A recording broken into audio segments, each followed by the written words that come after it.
You did it again this morning and never even noticed. You opened your banking app, looked at the number, felt that small tightening in your chest, and closed it. Money lands in that account. Money leaves it. Whatever survives just sits there, waiting to be spent. Tomorrow you will repeat the whole ritual, and so will the day after, for years. So why does someone earning good money stay stuck while someone earning far less quietly pulls ahead? One habit you perform every single day is the answer. Once you see it, you cannot unsee it. How does a person earning $70,000 or $80,000 a year end up with less saved than someone earning half that? Not through one disaster. There is rarely a gambling problem or a hidden addiction draining the account in the background. The real cause is far quieter, and it feels completely normal while it happens. What sinks most people is what their money does in the hours between the moment it arrives and the moment they finally need it. For the majority, that answer is nothing at all. The money just sits. And money that sits is money that loses a little more every single day in ways almost nobody was ever taught to notice. Here is the habit, stated plainly so there is no confusion. Every single day, you let your money stay idle and within arm's reach. You keep it in the account you spend from or in a savings account that pays you almost nothing, and you never assign it a purpose. The money is not invested anywhere. It earns no real return. Nobody has consciously set it aside for a goal worth chasing. So it just floats there, available and undecided. Because it stays undecided, two things happen to it on their own. Part of it leaks out in small, frictionless spending you barely register. The rest quietly rots as prices climb past it. You were never bad with money. You simply never gave your money a job, and that one missing step, repeated daily, is what stands between you and wealth. Consider Gabriel. He is 34, he works in logistics, and he earns about $70,000 a year. By every outward measure, he is doing fine. His bills get paid on time, no credit card debt hangs over him, and he even feels a little responsible because a few $1,000s always sits in his checking account.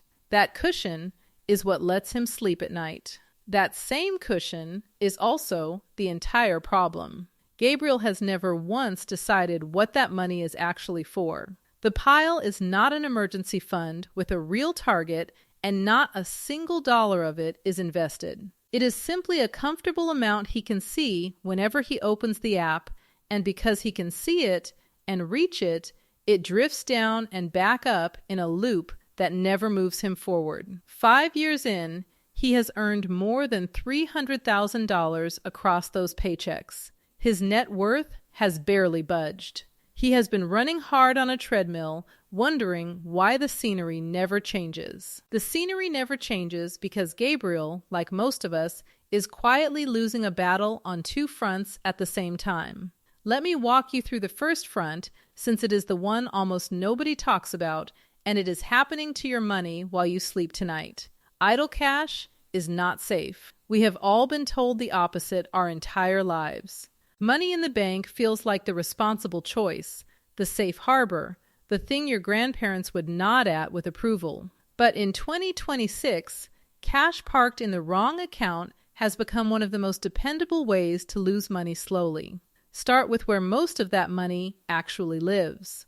The 3 largest banks in America, the ones with a branch on nearly every corner. Pay 1/100% on a standard savings account. Hear that for what it really is. Leave $1,000 in that account for a full year, and the bank rewards your loyalty with 10 cents. Put $10,000 there for a year, and you earn a single dollar. That is not a typo, and it is not an exaggeration. It is the published rate sitting in plain sight on their own website. Now stack the second number on top. Across all banks, the national average savings rate sits at roughly 1/3 of 1%. Even the typical saver, the person who genuinely believes they are doing the right thing, earns almost nothing. A competitive high-yield savings account in that very same month pays around 4%, fully insured with the same access to your cash, simply held at a different institution. The distance between 10 cents and $400 on that identical $10,000 is not a prize for being clever. It is a fee you quietly pay for never moving your money once. Banks are counting on the fact that you never will. The rate you earn, though, is only half of the story, and the second half should genuinely bother you. Inflation. In May of 2026, the annual inflation rate in the United States climbed to 4.2%, the highest reading in about 3 years, driven largely by an energy shock. Sit with what that does to idle cash. Prices on average are rising faster than 4% a year, while your big bank account hands you 1/100th of 1%. Your money is not standing still at all. It is walking backward. Every day that $50,000 sits untouched in checking, it quietly buys a little less than it did the morning before. Take Sasha. She kept $50,000 in cash because the stock market frightened her and she wanted to feel secure. A reasonable instinct. Over a single year at current inflation, though, that $50,000 quietly surrendered about $2,000 in real purchasing power. The number on her screen never dropped, so she never once felt robbed. Her money simply bought $2,000 less than it used to. Stretch the same balance across 5 years, and it ends up buying what roughly $40,000 buys today. She lost more than $9,000 of value, and not a single alarm ever sounded. That is the quiet cruelty of idle cash. There is no moment of pain, no dramatic crash, no statement that announces you failed. There is only a slow, silent leak you were trained to mistake for safety. Think about that for a second, because it flips the whole game on its head. Wealthy people are not necessarily braver than you or sharper than you. They simply refuse to let a dollar sit still and lose. They treat doing nothing with money as a real decision, and usually a costly one. You have been making that exact decision every single day and calling it caution. So that is the first front, the rot. Money you keep loses value while it waits. Now comes the second front, the leak, and this one strikes your money before it ever gets a chance to grow. Money that stays within reach gets spent. This is not a character flaw, it is human wiring colliding with modern design. A generation ago, spending required friction. You carried cash, counted it, handed it over, and watched your wallet get visibly thinner.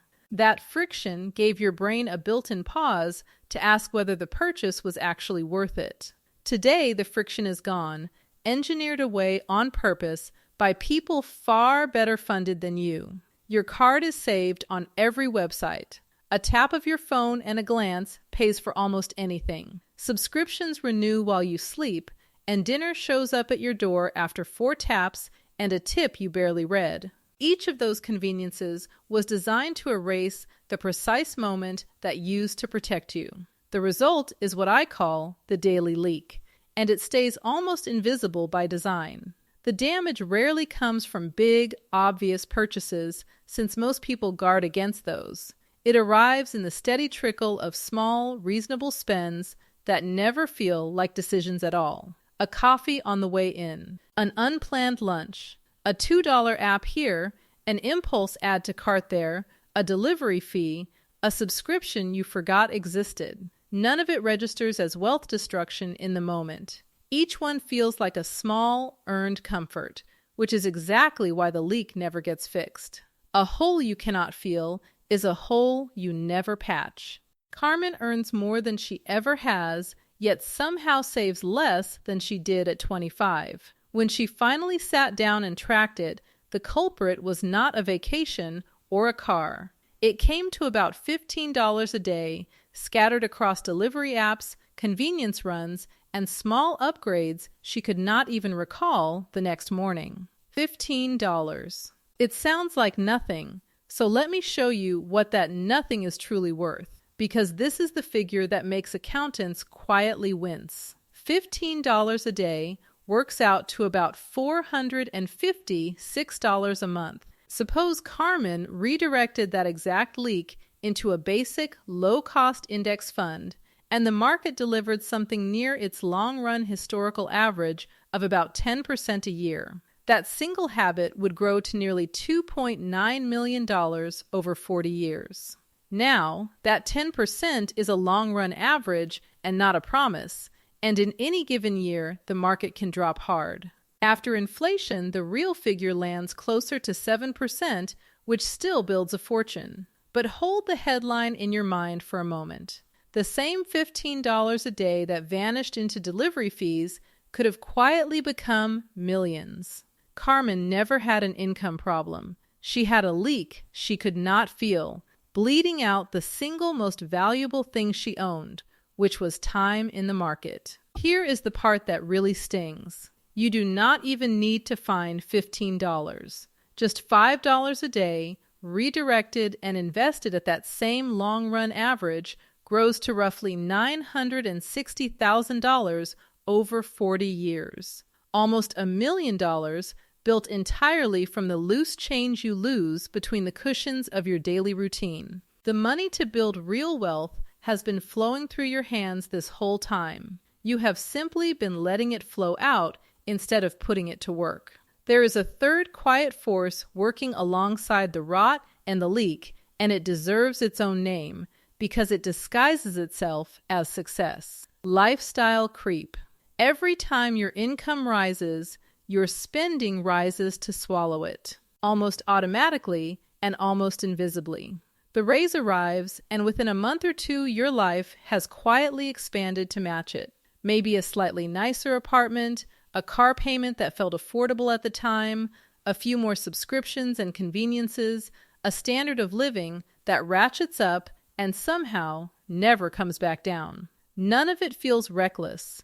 Each upgrade seems earned, even sensible. Yet the net effect is brutal. You can earn more every year for a decade and still finish that decade with nothing extra saved, because every new dollar of income found a new dollar of spending waiting to absorb it. This is why a raise so rarely changes anyone's financial life. The money never reaches the future because the present quietly claims it first. Someone who landed 3 raises in 5 years can genuinely feel like they are doing better while their savings rate stays frozen at 0.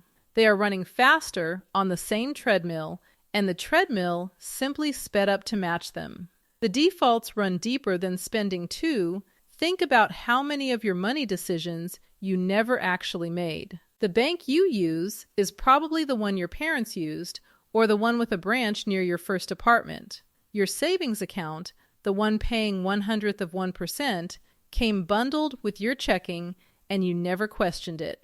Those subscriptions auto-renewing this month are ones you signed up for once, years ago, and forgot.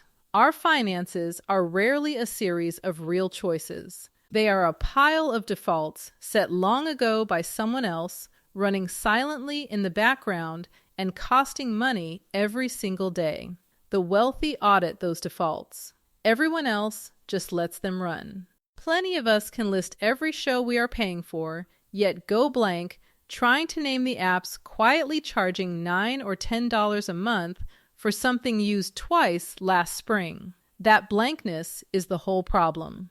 A free trial you forgot to cancel becomes a year of charges before you notice the line item. A service you signed up for to watch one show keeps billing you long after the season ended. None of these amounts feels big enough to fight on its own, and that is exactly why they survive.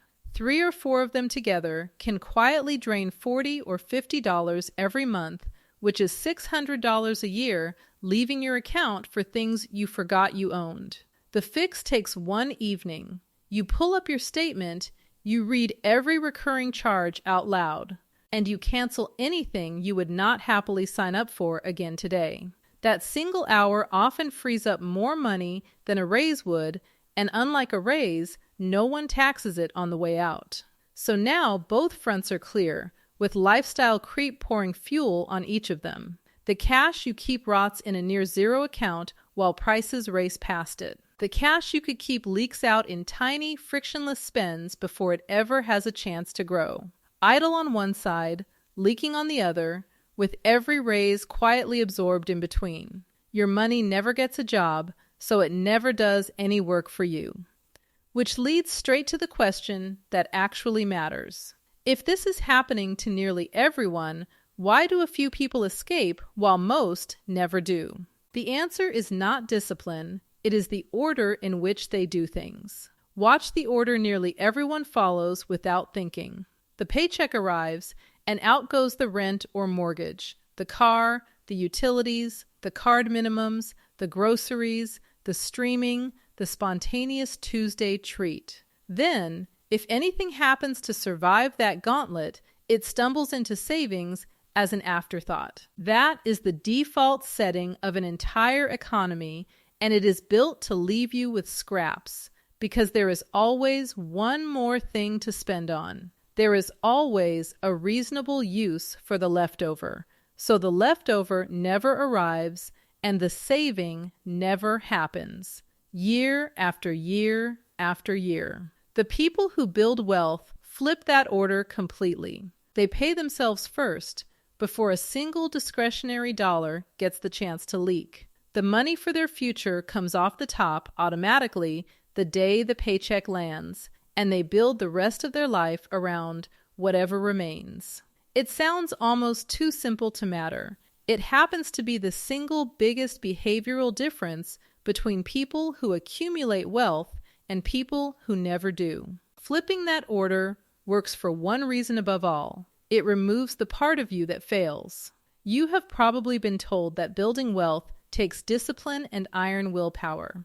That idea is mostly a myth, and a damaging one, because willpower is a terrible long-term strategy. Willpower behaves like a battery, and it drains across the day.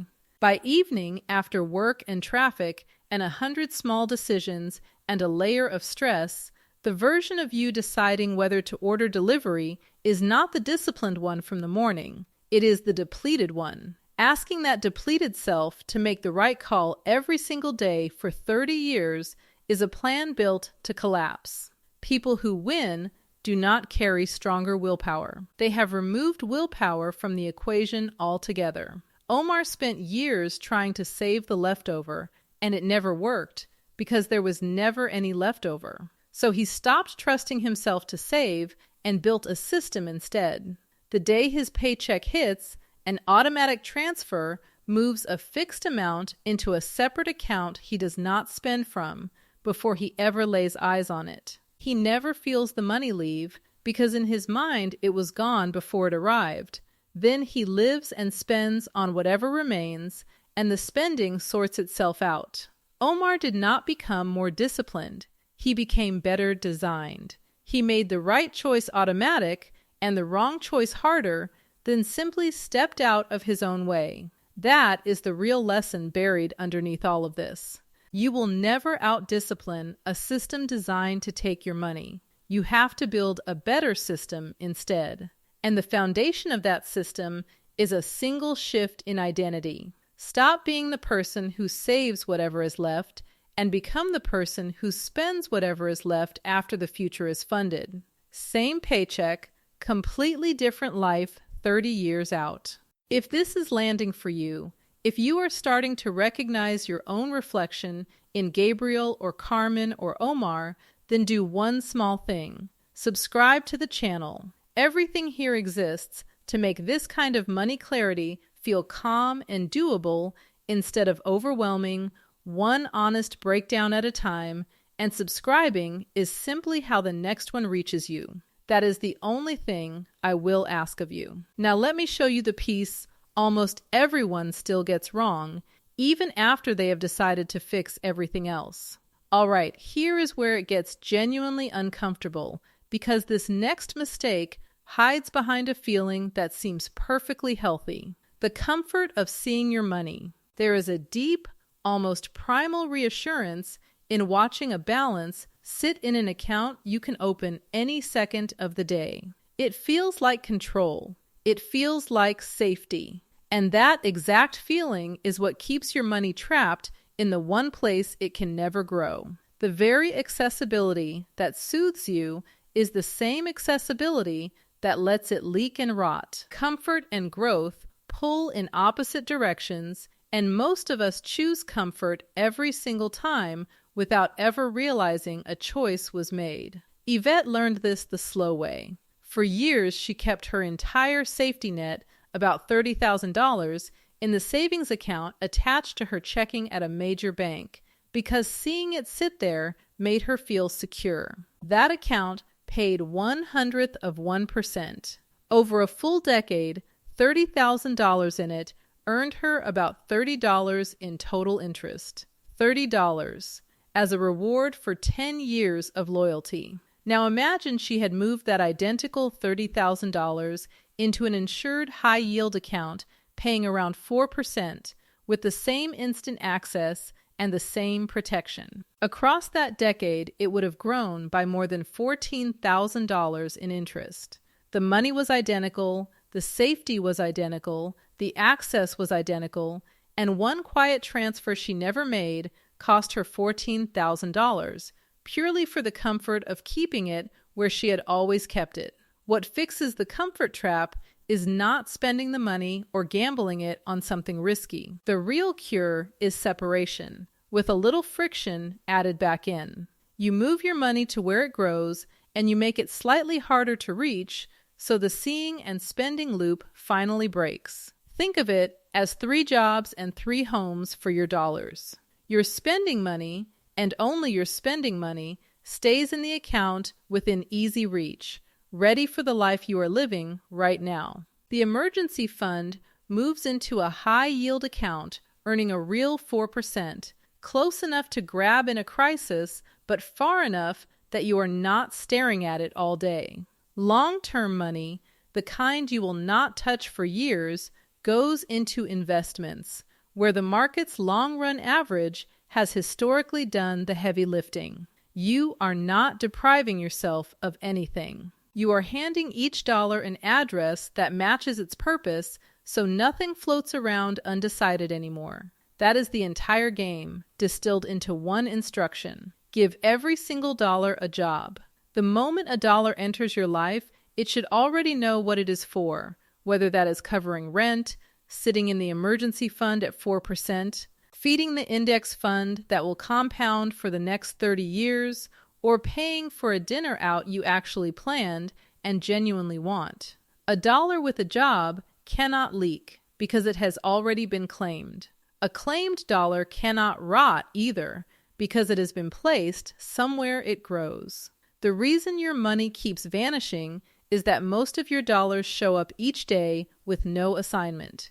So they wander off and do the only thing unassigned money ever does, which is disappear. Here is what giving every dollar a job looks like on an ordinary payday, in practice rather than theory. Your paycheck lands on a Friday. Before you have even opened the banking app, a set of automatic transfers you arranged once has already moved a slice into your emergency fund at 4%, sent another slice straight into your index fund, and parked the exact amount you have for the month in your spending account. By the time you actually look, the work is finished. The money meant to grow is already growing, the money meant to protect you is already protected, and what remains in checking is genuinely yours to spend with no guilt and no math. You never had to feel the transfer, so you never had to resist it. Compare that to the old way, where the whole paycheck lands in one account, sits there looking like spending money, and slowly gets treated like spending money, because that is what visible cash always becomes. What separates those two Fridays is not income. It is one afternoon of setup that then runs itself for the rest of your life. Watch how quickly this works once the dollars are employed. Suppose you commit to just $500 a month into a simple index fund, not a fortune. For plenty of households, it is the delivery habit plus the forgotten subscriptions plus the idle cash interest they were never collecting, all pointed in one direction. At the market's long-run historical average of around 10%, $500 a month grows to more than $1.1 million over 30 years, on total contributions of roughly $180,000. The other $900,000 or so was never money you earned at a job. It was money your money earned while you slept, because you finally put it to work too. And to keep this honest, since honesty matters far more than hype, the more conservative after-inflation figure of about 7% still turns that same $500 a month into around $600,000. Either way, your dollars did the work your labor alone never could. That is the quiet engine wealthy people have always understood. They are not playing a different game with different rules. They have simply stopped letting their dollars sit unemployed. Every dollar they own is out working a shift somewhere, earning 4% in the safe account, earning the market's long-run return in the invested account, compounding on itself year after year. Your dollars have been lounging on the couch this entire time. The fix was never to earn dramatically more. It is to send the workforce you already have out to work, which leaves the single most important word in the whole title. Today, because the cruelest feature of all this math is how ruthless it is about timing. Every number we have covered, the millions hidden in the daily leak, the fortune from $500 a month, leans entirely on one ingredient you can never buy back at any price. Time. Compounding looks almost unimpressive in year 1 or year 2. In the early stretch, it crawls so slowly that most people quit, decide it does not work, and drift back to letting their money sit idle. Yet compounding does its real work at the very end, in a steep final curve that rewards whoever started early and simply refused to stop.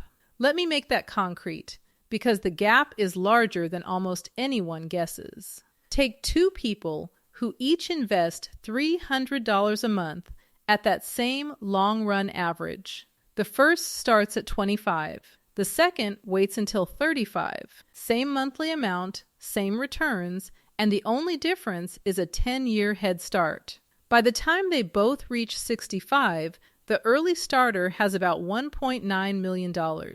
The one who waited a single decade has around $678,000. That 10-year delay did not cost a little.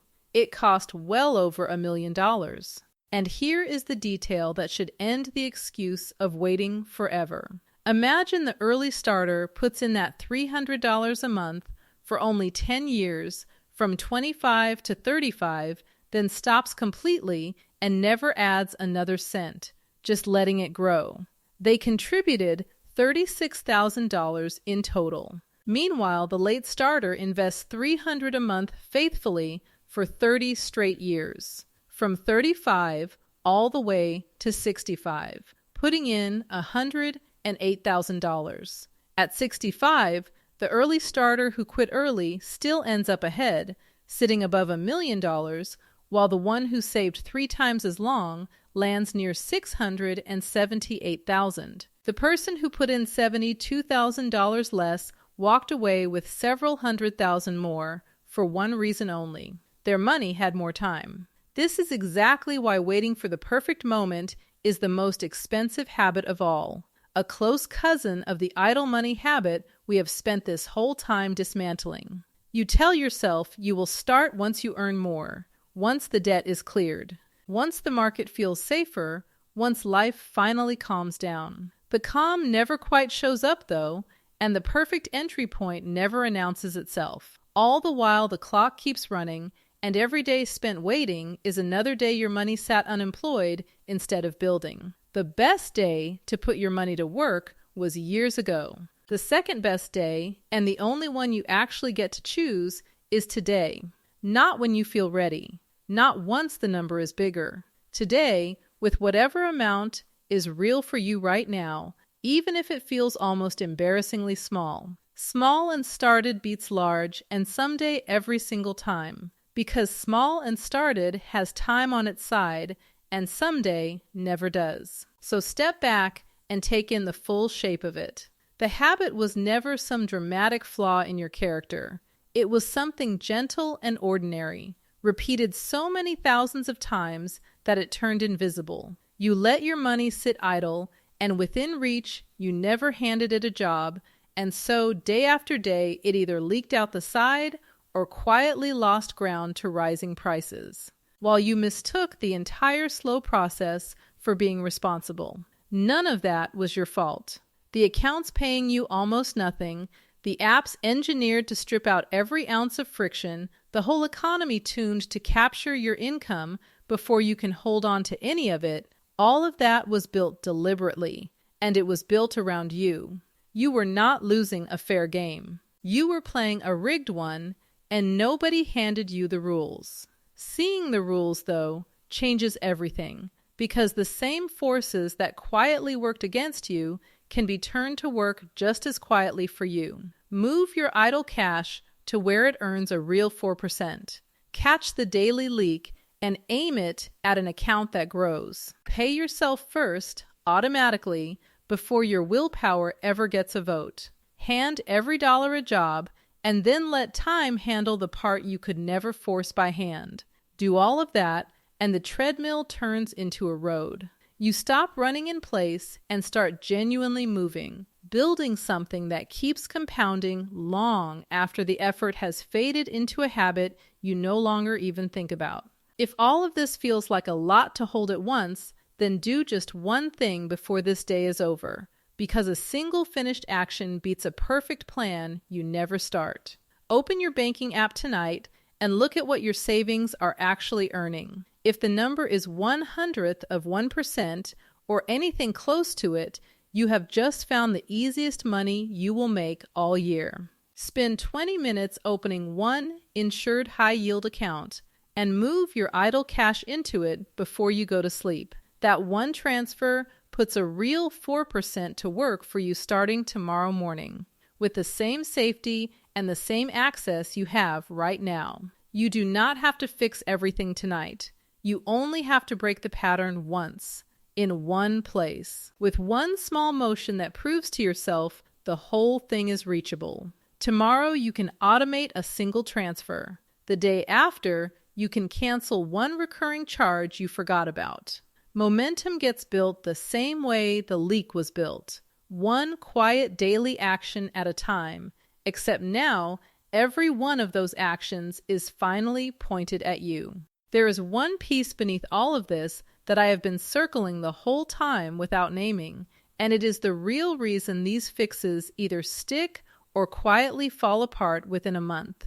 The people who try to follow every step I just described still tend to struggle, not because the steps are difficult, but because no one ever taught them the fundamentals the entire system rests on. How money actually grows, what an index fund truly is, and why it works, what a high-yield account really means, how to choose one, and why insured never means trapped.